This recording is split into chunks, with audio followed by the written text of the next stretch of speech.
Para la siguiente ponencia contamos con la participación de María Pía Timón Tiembro, antropóloga del Instituto de Patrimonio Cultural de España y experta en patrimonio cultural inmaterial. Solo tengo palabras de agradecimiento para María Pía, tanto desde el ámbito patrimonial como ciudadana, por dedicar su vida profesional a visibilizar los valores culturales de las manifestaciones inmateriales que durante tanto tiempo han sido desatendidas, logrando su reconocimiento. Y también desde el ámbito personal, aprovechando esta ocasión para agradecerle su generosidad a la hora de guiarme y enseñarme de manera continua y también su influencia en el desarrollo de mi vocación profesional, que probablemente hubiera sido muy diferente sin ella. Hoy nos va a exponer los conceptos y elementos que definen y caracterizan el patrimonio cultural inmaterial, así como la relación directa en el desarrollo sostenible del medio rural a través del Plan Nacional que ella misma coordina. Adelante, María Pía, cuando quieras te escuchamos. Hola, buenos días. Muchísimas gracias, Elena, por esa cálida presentación que has hecho de mí. Y bueno, doy las gracias a la dirección, a ti como directora del curso, y te doy la enhorabuena por la iniciativa de este curso tan interesante que ha tenido tantísima demanda. Y también doy las gracias al equipo del instituto que, bueno, que ha hecho posible la coordinación y el desarrollo de este curso. Vale. Pues buenos días a todos. Ya como ha adelantado hace un momento Elena Gromayor, el Plan Nacional como instrumento de salvaguardia del patrimonio cultural inmaterial en el medio rural es el título de mi ponencia.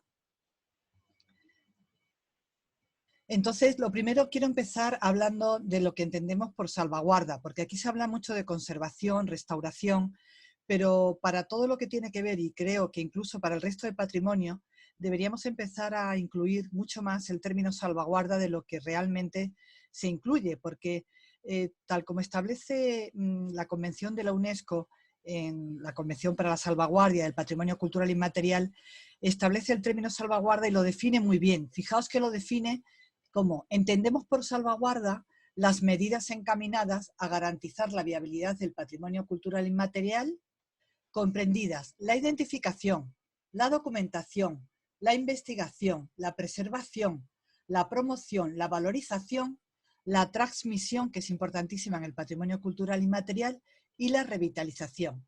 Entonces, como veis, nosotros aquí en el patrimonio cultural inmaterial prácticamente no se habla nunca de conservar en el sentido estricto, porque conservar de alguna manera lo que hace es fosilizar, ¿no? Entonces el patrimonio cultural inmaterial ya lo iremos viendo, sabéis que es un patrimonio vivo, dinámico, que se transmite y se recrea, es decir, que siempre está cambiando, con lo cual si conservamos, como se puede hacer con el patrimonio físico, pues de alguna manera fosilizamos y impedimos ese movimiento y ese movimiento procesual que es característico e inherente al patrimonio cultural inmaterial.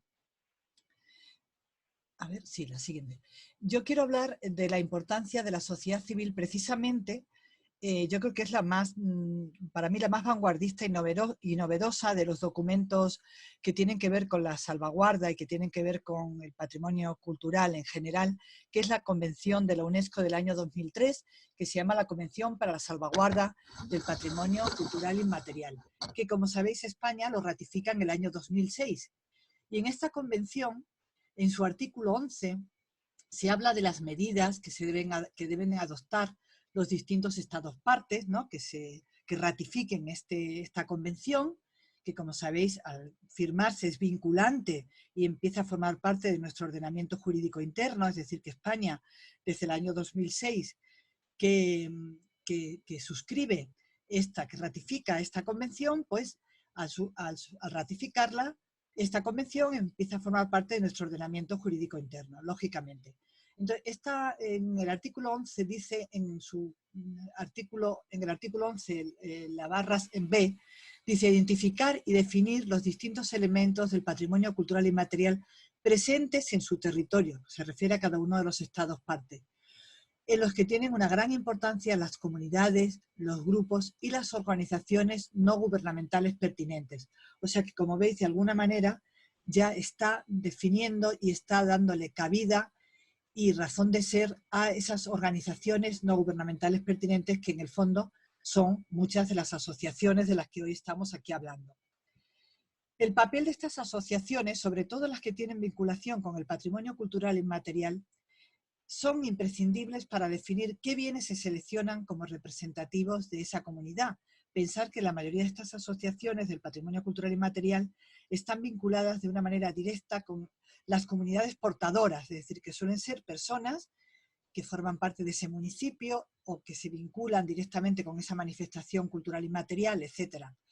Entonces, digamos, estas asociaciones son representativas de esa comunidad y pueden ser digamos que de alguna manera son las que antes de poner en marcha cualquier iniciativa se hace necesario un debate profundo, organizado y representativo que cuente con los responsables y portadores de ese patrimonio.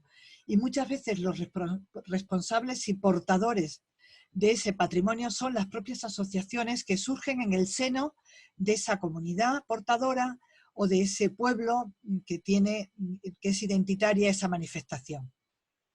Por eso, en el artículo 15 de la propia Convención de Salvaguarda del Patrimonio Cultural Inmaterial, habla expresamente de la participación de las comunidades, grupos e individuos. Y dice, cada Estado parte tratará de lograr una participación lo más amplia posible de las comunidades, los grupos y, si procede, los individuos, que son los que crean, mantienen y transmiten ese patrimonio, y de asociarlo activamente a la gestión del mismo. Fijaos de qué manera tan directa esta convención habla de que esas comunidades portadoras, sean del tipo que sean, deben estar asociados activamente a la gestión del patrimonio.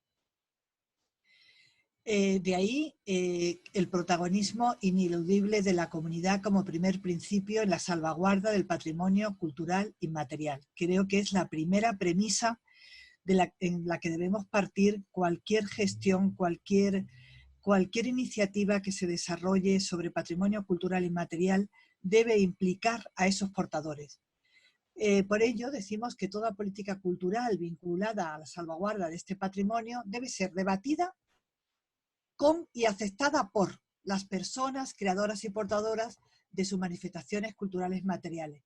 Y sabemos que no ha existido en España el suficiente diálogo y consenso entre los gestores y responsables de las políticas culturales, las administraciones, que son casi siempre las que, digamos, les compete esa política cultural, y los expertos y aquellos que son propietarios y legítimos usuarios de estas manifestaciones culturales. Es decir, que yo creo que así como en Latinoamérica es muy habitual que lo que son las asociaciones, lo que son los portadores, estén implicados de una manera muy directa en todo lo que tiene que ver con la gestión del patrimonio cultural inmaterial a la hora de desarrollar un plan de salvaguarda o una política concreta, una estrategia de salvaguarda concreta, se les convoca, etcétera. En España, aunque se va haciendo, ha sido, digamos, más lento. Han estado más relegadas y digamos que de alguna manera han intervenido de manera más directa las administraciones cuando, si alguien tiene un papel fundamental, son las propias asociaciones, sobre todo en lo que respecta al patrimonio cultural inmaterial. Por ello, el Plan Nacional de Salvaguarda del Patrimonio Cultural Inmaterial sabéis que es un instrumento de gestión y colaboración, donde se van a definir las metodologías de actuación, los criterios, con el fin de coordinar las políticas de salvaguarda de distintos organismos, o sea, no solamente de la Administración General del Estado, sino de distintos entes, y también puede haber una vinculación con los portadores o con las asociaciones. En este Plan Nacional de Salvaguarda del Patrimonio Cultural Inmaterial, donde se establecen los criterios y las metodologías, también se van a programar líneas de actuación con el fin de coordinar esas políticas que os comentaba anteriormente. Sabéis que los planes nacionales están gestionados, en este caso, por la Dirección General de Bellas Artes, pero a través del Instituto de Patrimonio Cultural de España. La aprobación del Plan Nacional de Salvaguarda del Patrimonio Cultural Inmaterial, fijaros que fue aprobado en el año 2011 ya, con posterioridad, como ocurre con todos los planes, se constituye una comisión de seguimiento del plan, de este plan, que primero es una comisión de trabajo que hace un documento en el que hay representantes expertos de toda España, que digamos han destacado en el ámbito académico del patrimonio cultural inmaterial, con representantes de las distintas comunidades autónomas y de la Administración General del Estado. Una vez que esa comisión de trabajo ha elaborado un documento, se somete en un Consejo de Patrimonio a la valoración, como sabéis, como órgano colegiado que es el Consejo de Patrimonio, se aprueba, y una vez que se aprueba ese documento, se crea ahora sí ya la comisión de seguimiento, es decir, una comisión también con expertos, compuesta por expertos, por representantes de las comunidades autónomas, representantes de la Administración General del Estado, que va a hacer el seguimiento de ese plan. Es decir, un seguimiento en que propone líneas de actuación, valora determinados proyectos y hace el seguimiento a veces preciso de algún tipo de proyecto determinado. Bueno, y hasta el momento, ahora de momento están parados porque hay una remodelación de esos documentos para actualizarlos, pero hasta el momento se han desarrollado 16 reuniones en el marco de este plan. Este documento, una de las cosas primeras que hizo fue definir lo que era el patrimonio cultural inmaterial. Como nos parecía interesantísimo a toda la comisión de trabajo, le parecía muy interesante la definición que estableció la UNESCO en la Convención para la Salvaguarda del Patrimonio Cultural Inmaterial, tomamos ese concepto como definición en el Plan Nacional, definición de lo que era el patrimonio cultural inmaterial. Y es muy importante este concepto porque por primera vez, digamos que se va a unir cuestiones. Todo el mundo piensa que el patrimonio cultural inmaterial es lo etéreo, es decir, es lo que no se puede tocar, lo inmaterial, ¿no? Pero lo espiritual, que efectivamente también.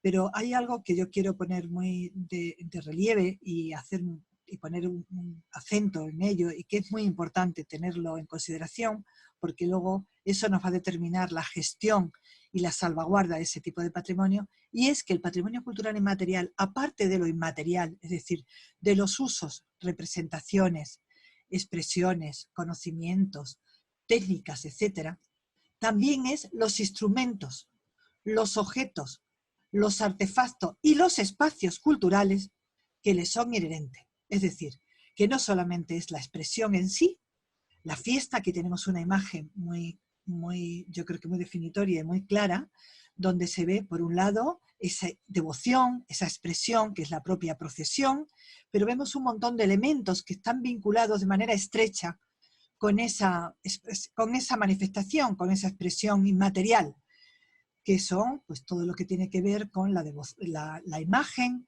la decoración, el trono, etcétera. Todos los elementos decorativos, los elementos que tienen que ver con la devoción, etcétera. Pero no solamente es eso, sino el espacio de referencia. Ahí veis la iglesia, donde va a entrar la imagen, el espacio, el itinerario donde se desarrolla. Por tanto, son tres elementos que no se pueden separar. No se pueden separar. El concepto de patrimonio cultural inmaterial, los tres elementos van siempre unidos, que son lo inmaterial, lo que no se puede tocar, lo material y el entorno, espacio de desarrollo. Entonces esto lo quería poner muy de manifiesto porque mucha gente no lo desconoce.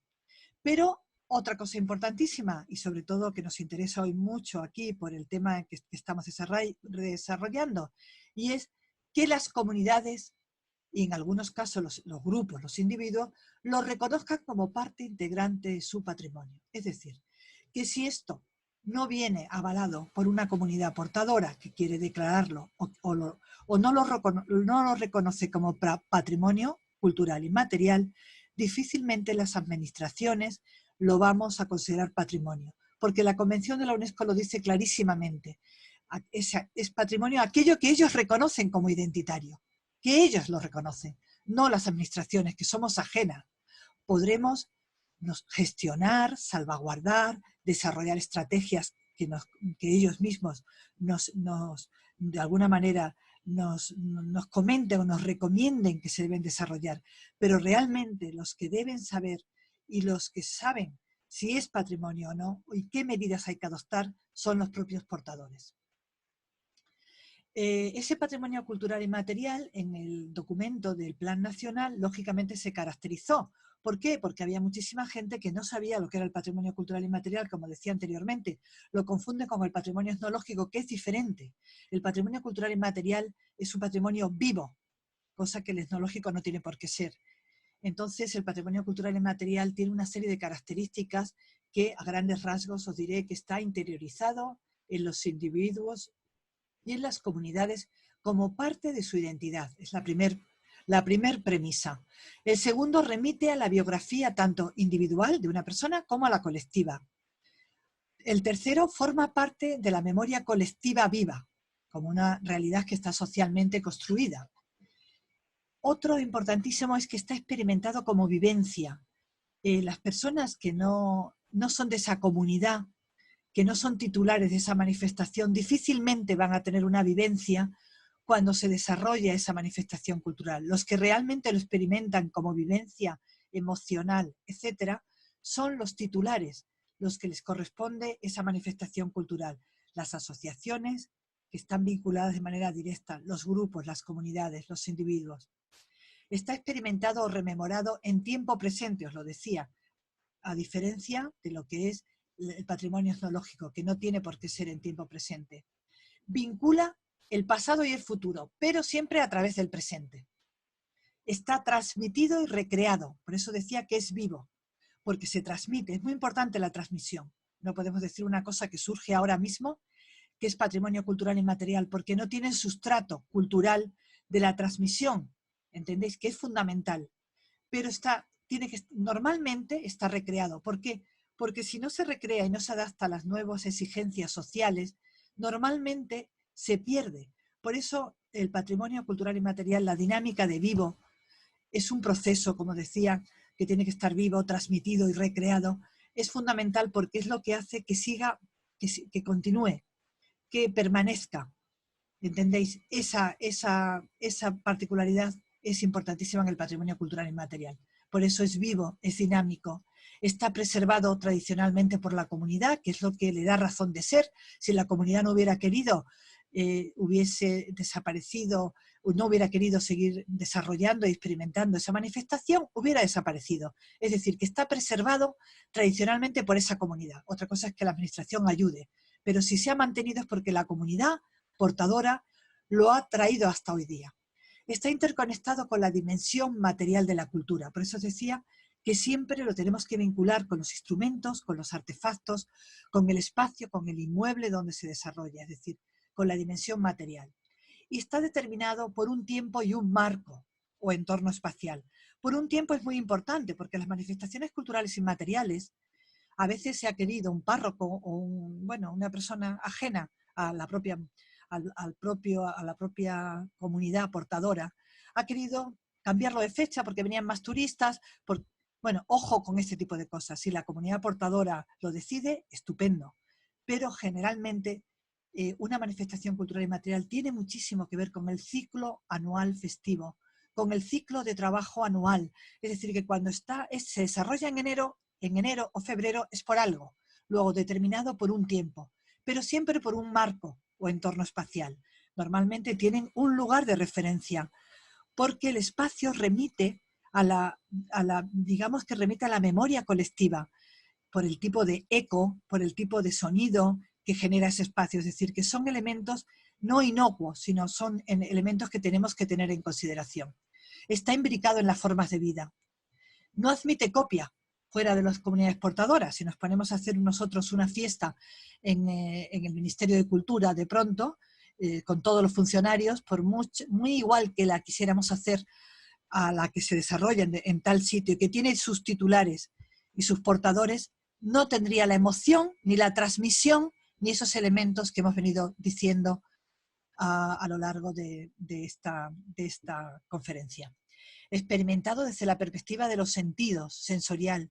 Ellos conocen el olor, el sonido, lo decíamos, el olfato, los colores. Está ritualizado, es decir, saben lo que viene antes y lo que viene después, nosotros no. Está ritualizado, ellos tienen un lenguaje interno que saben sobre cómo se va a desarrollar esa manifestación. Es procesual e incluye acciones previas y posteriores a su momento culmen. Es decir, hay mucha gente que piensa que la fiesta es el momento de la procesión, el momento, por ejemplo, en la Semana Santa, pues la procesión del Jueves Santo. Ya está, eso es. No, no es solamente eso. Esa procesión anteriormente ha tenido una serie de reuniones con los cofrades, con las hermandades, una serie de reuniones y de proceso a lo largo del año, de ensayos, etcétera, con lo cual es procesual, es decir, no solamente el día culmen, el día que adquiere visibilidad, sino una serie de reuniones, de cuestiones que no son tan visibles, pero que han formado parte y forman parte de una manera muy importante de esa manifestación cultural inmaterial. Tiene un efecto regenerador en el orden social, es evocador. Yo les digo siempre a mis becarias cuando empiezan conmigo y les llevo a que vean una manifestación cultural inmaterial para que analicen en el terreno de campo lo que es una manifestación cultural inmaterial, les digo, veréis cómo va la persona a la que le vamos a preguntar como informante va a llorar. Dicen, ¿pero por qué va a llorar? Pues terminan llorando porque normalmente evoca a alguien de sus antepasados, de su padre, su madre, alguien que falla, que ha faltado, que falta y que tenía un papel muy importante para ella e incluso para esa colectividad en esa manifestación. Luego es evocador de recuerdos de esos seres queridos. Contribuye a la sostenibilidad del medio ambiente, que esto ahora, a partir de ahora, le vamos a dar una gran importancia en esta charla. Es muy importante, ya veréis la cantidad de conocimientos, sabidurías, etcétera, que se desarrollan en torno a estas manifestaciones culturales inmateriales del tipo que sean agrícolas, ganaderos, y que tienen que ver con la sostenibilidad del medio ambiente. Y por último, es muy vulnerable. En cuanto también en este plan nacional se han incluido y se han clasificado los distintos ámbitos del patrimonio cultural inmaterial, es decir, las actividades productivas, todo lo que tiene que ver con procesos, tecnologías, oficios, actividades que tienen que ver con las faenas agrícolas, ganaderas, todo este tipo sería el primer grupo. Las creencias, rituales festivos y otras prácticas ceremoniales, todo lo que tiene que ver con fiestas, tradiciones, rituales festivas, con ciclo de la vida, es decir, todo lo que tiene que ver con los rituales festivos y distintas prácticas. La tradición oral y particularidades lingüísticas, amplísimo, literatura popular, cuentos, leyendas, dictados tópicos, bueno, una cosa amplísima que no nos vamos a poner aquí a desarrollar porque nos llevaría solo una intervención el desarrollo de estos ámbitos. Representaciones, escenificaciones, juegos y deportes, nos referimos a autos sacramentales, danzas que tienen, digamos, actores y personas que lo ven, o sea, como digamos, dos niveles de representación, manifestaciones musicales y sonoras, formas de alimentación y las formas de sociabilidad colectiva y organizaciones. Estas son muy importantes, las formas de sociabilidad colectiva en todo lo que tiene que ver con, digamos, la gestión del medio ambiente, las comunidades de regantes, las comunidades de las suertes para el bosque, etc. Es decir, bueno, por supuesto las cofradías, las hermandades, pero esas asociaciones tienen muchísimo que ver, que están constituidas de manera consuetudinaria para lo que es la gestión a veces del medio rural. Entonces, lógicamente, en este Plan Nacional de Salvaguarda del Patrimonio Cultural Inmaterial, hemos establecido unos criterios de valoración que tienen que ver con todo esto que estamos hablando, es decir, el protagonismo ineludible de la comunidad. Lo primero, el peligro inminente de desaparición, porque consideramos que las administraciones, si algo tenemos que hacer es dar, digamos, mayor importancia y mayor protección, entre comillas, a esas manifestaciones que están en peligro y que todavía son muy identitarias de comunidades, como por ejemplo lo del esparto, ¿no? Una cosa que por la cuestión de las actividades agrícolas y ganaderas, que ya no van las caballerías ni los burros que formen parte de ese transporte, que era el transporte tradicional, sino que se hace a través de tractores y otros medios, pues los serones, etcétera, que se hacían de esparto han desaparecido. Pero eso no quita que no sea identitario. Por eso las administraciones debemos intentar presionar, salvaguardar y desarrollar otros productos que puedan encajar socialmente, apoyar eso socialmente hoy, pero para que esa manifestación siga funcionando. Especificidad y representatividad frente a singularidad. Pensar que en los otros tipos de patrimonio es muy importante la singularidad. Es singular, lo más singular, no lo hay en otro sitio. No, aquí no. Aquí es que sea representativo de la comunidad. También continuidad. Es más importante algo que se ha transmitido. Y porque si se ha transmitido y se ha mantenido hasta hoy, es que ha seguido funcionando. A otras manifestaciones que aparecen de pronto, se resucitan. No digo que no sean importantes, pero es muy importante que haya tenido una continuidad. Las formas de transmisión. Nos parecen más interesantes las que son tradicionales a esas otras que se están haciendo a través de empresas de gestión que digamos que gestionan y desarrollan ese tipo de festejos, etcétera. La implicación de los participantes en la gestión, importantísimo, en esas reuniones que ellos tienen a lo largo del año. La diversidad de expresiones multisensoriales. A veces hay distintos tipos de manifestaciones que es lo básico, digamos, las acciones básicas, las prácticas rituales básicas se mantienen, pero algunas han desaparecido, como por ejemplo, pues cuando se echaba en muchísimos lugares, hablando de ritual festivo en este caso, plantas aromáticas, inciensos, sonidos de determinados instrumentos o determinados emisiones de sonidos por las personas, etcétera. Con lo cual, eso también hay que analizarlo, es decir, la diversidad de expresiones multisensoriales que todavía sigue manteniendo esa manifestación cultural inmaterial. Los marcos espaciales propios, ¿no? Que a veces nos han dicho, es que se va al polideportivo. Ay, ojo, muy bien, estupendo, pero aquello que tiene un marco espacial propio es digno de valorar también. La integridad temporal y el ritmo interno que tiene. La diversidad, la relevancia de los objetos, ¿no? Los objetos que se siguen, porque es muy importante los objetos porque a veces generan muchísimas artesanías y hacen que determinados oficios tradicionales no desaparezcan.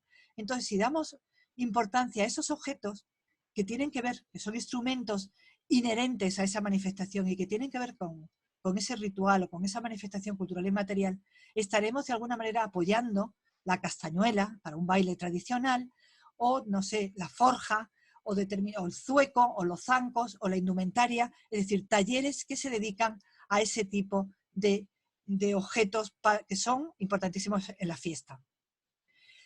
Por supuesto, el respeto a la integridad humana y animal, eso es evidente. También hemos identificado los riesgos. No sé cómo voy de tiempo, Elena. Tienes unos 5 minutos más. Vale. Bueno, pues en cuanto a los riesgos, aquí tenéis una lista. La globalización, la pérdida de especificidad motivada por políticas globalizadoras, la fosilización, que esto lo acabo de comentar todo el tiempo, que no fosilizarlo y hacer que no fluya. La apropiación indebida del patrimonio cultural y material por parte de sectores que carecen de legitimidad. A veces grupos políticos que han dicho, no, es que esta fiesta es nuestra, es que este oficio... No, ojo, hay que tener muchísimo cuidado en esa apropiación indebida de ese patrimonio cultural y material. Los riesgos generados por grupos o agentes locales con intereses distintos, a veces grupos de turismo que lo que tratan es de intentar masificar esa manifestación.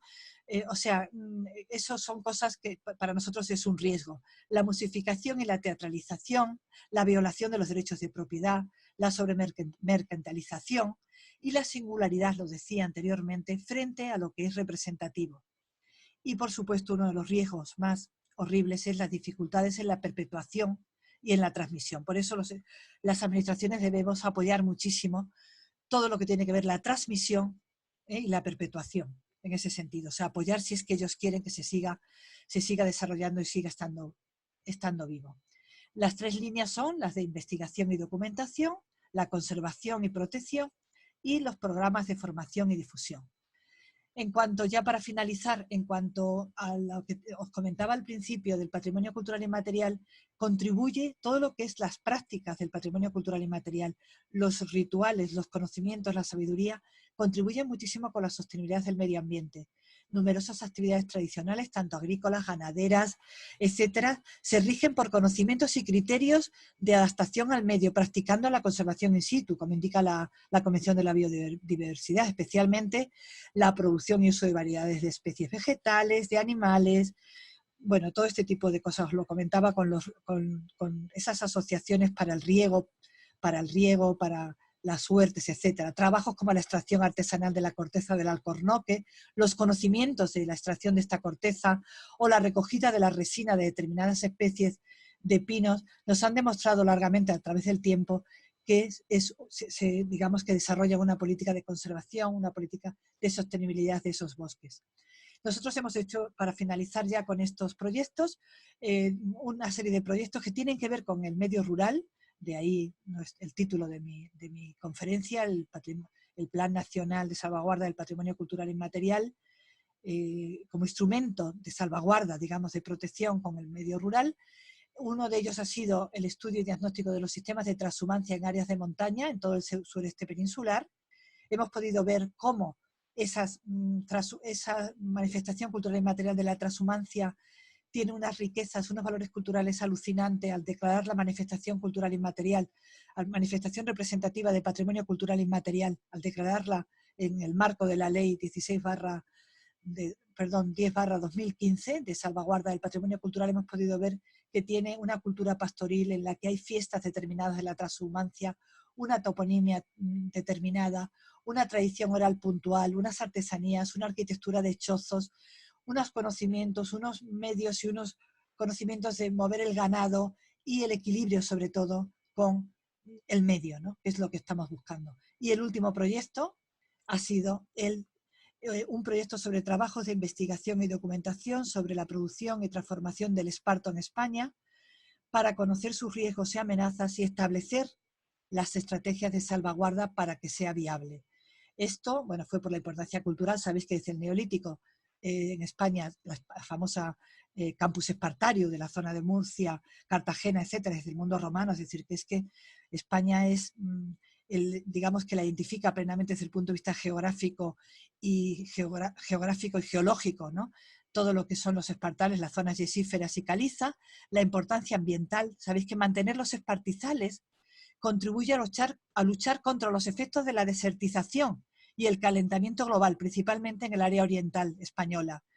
Entonces, no quitar la atocha, de ahí viene Nuestra Señora de Atocha, porque en Madrid era una atochal.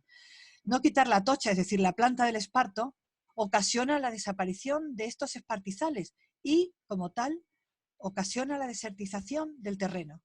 La relevancia social permite trabajar, si potenciamos esto, en zonas rurales que tienen un alto paro y, por supuesto, la importancia económica. Se le dio una empresa, a la empresa Altiplano Granada, a través de un concurso público, y se ha hecho un análisis de fuentes históricas desde la prehistoria hasta la edad contemporánea, análisis de los vocabularios, de los ciclos de desarrollo y paisajes del esparto, de todas las instalaciones, de los procesos, de las técnicas, de los usos y objetos del esparto, de la relación de comunidades esparteras y profesionales existentes en España, de la situación pasada y actual y, sobre todo, de la salvaguarda del patrimonio espartero.